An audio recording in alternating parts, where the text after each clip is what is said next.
Ayan mga Kadiskarte TV, so bagyong super typhoon on Opo nga mga Kadiskarte, oh. Ayan. So nakikita nyo po yung bundok na yan. Grabe yung ano ng ulap, oh. Very fog. Ayan, oh. Tapos ang dilim ng paligid.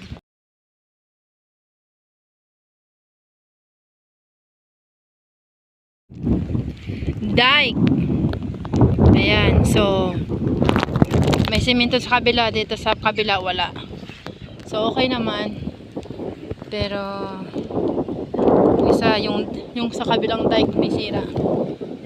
So maayos, malinis. Pero yun nga lang, bakit ganito lang siguro to mga Kadiskarte TV, no? Yung walang semento tong kabila. Ayan, so ang tapat nitong dike na to ay bundok. Nasa panan po kami ngayon ng bundok. Ayan, napakahabang dike po yan. Ayan. Tapos, ayan. So, to be continue tayo mga Kadiskarte sa kabilang dike naman. Ayan mga Kadiskarte TV, so nakikita nyo po ngayon. Dito po ako kung saan ang paligid ko ay dike. So, dito to adventure ko po kayo sa mga ibang dike dito. Yan ang itsura ng dike mga Kadiskarte.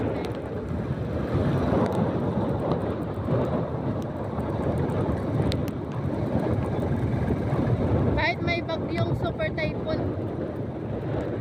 Opong mga Kadiskarte, oh. Yan. So patuloy pa rin po kami ng travel adventure para sa inyo. May kanilang dike.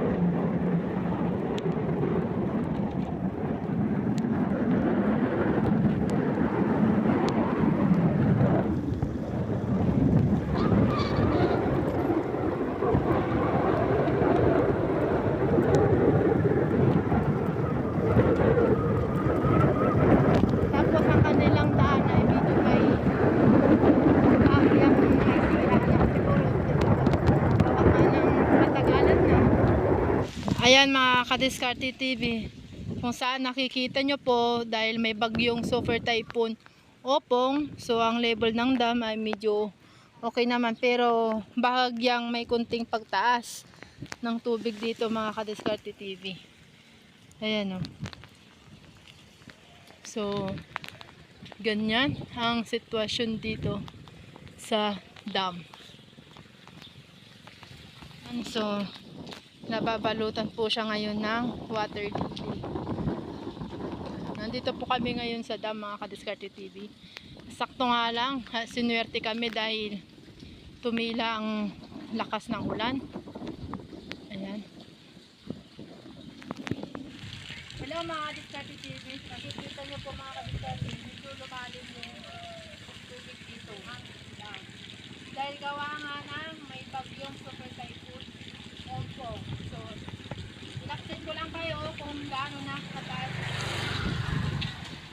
Kalaka sa mga Kadiskarte yung tubig, yung habis niya. Dahil nga gawa nga ng may super typhoon Opong dito sa ating bansa.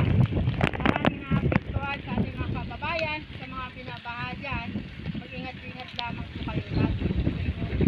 Pagbiyahe, kung saan kayo pupunta, mag-ingat po kayo. Ayan mga Kadiskarte TV, so ito po ang kanilang dike ng dam.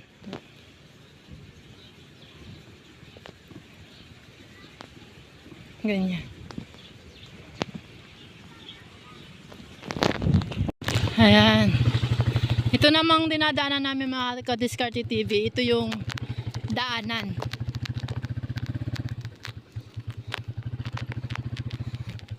Medyo lubak-lubak. Rough road. At ito yung kanilang dike.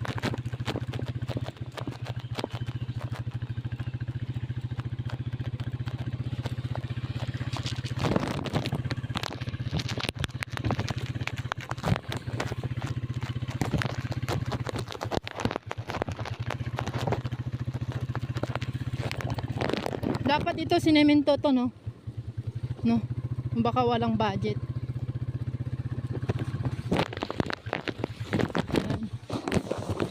Mabababa siguro ako. No? Kaya? So, pataas kami mga diskarte tapos medyo maputik. Kaya ba? Bababa ako.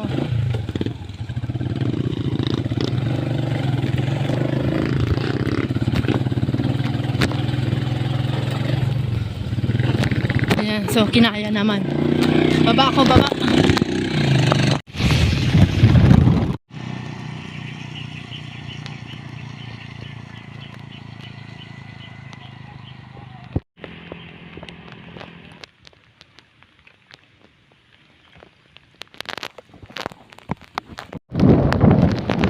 Ito yung daanan ng tubig mga kadiskarte kung saan doon nagmumula doon sa dam.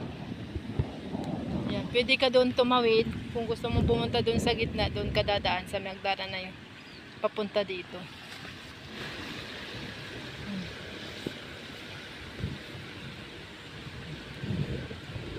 Ito nga lang, tong sa kabila walang semento. Ito siguro, ano niya to? Style? Ewan. Kasi yung sa kabila mga diskarte mayroong semento. Ayun may ano na doon. Na-stuck na lupa.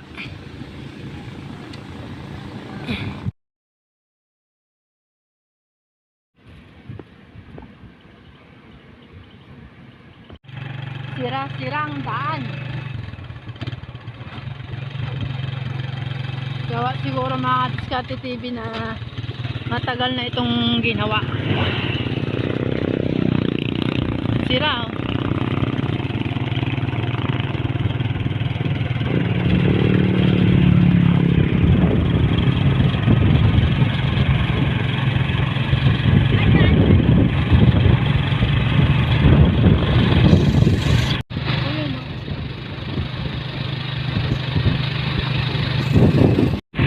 yung sa kabilang side mga Diskarte TV may semento.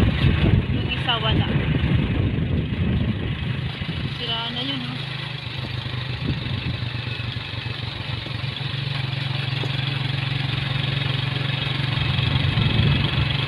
Ang tawag dito mga Kadiskarte TV ay dike.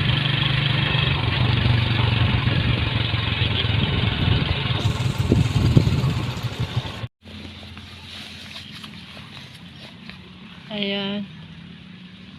Irrigation ng dam mga Kadiskarte.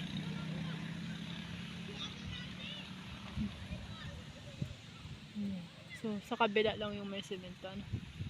Siguro, ganyan lang talaga yung disenyo ng irrigation. So, ayan. Ang ganda ng tanawin.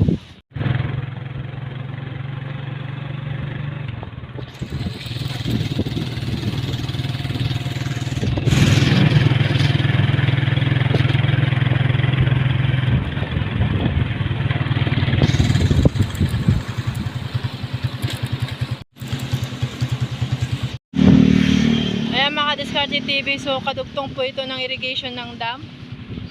Ayan, so medyo may pagbara na nga na-stuck na yung mga basura, lupa. Ayan. Lubak-lubak ang daan. Ayan. Makita nyo naman mga Diskarte, walang drainage.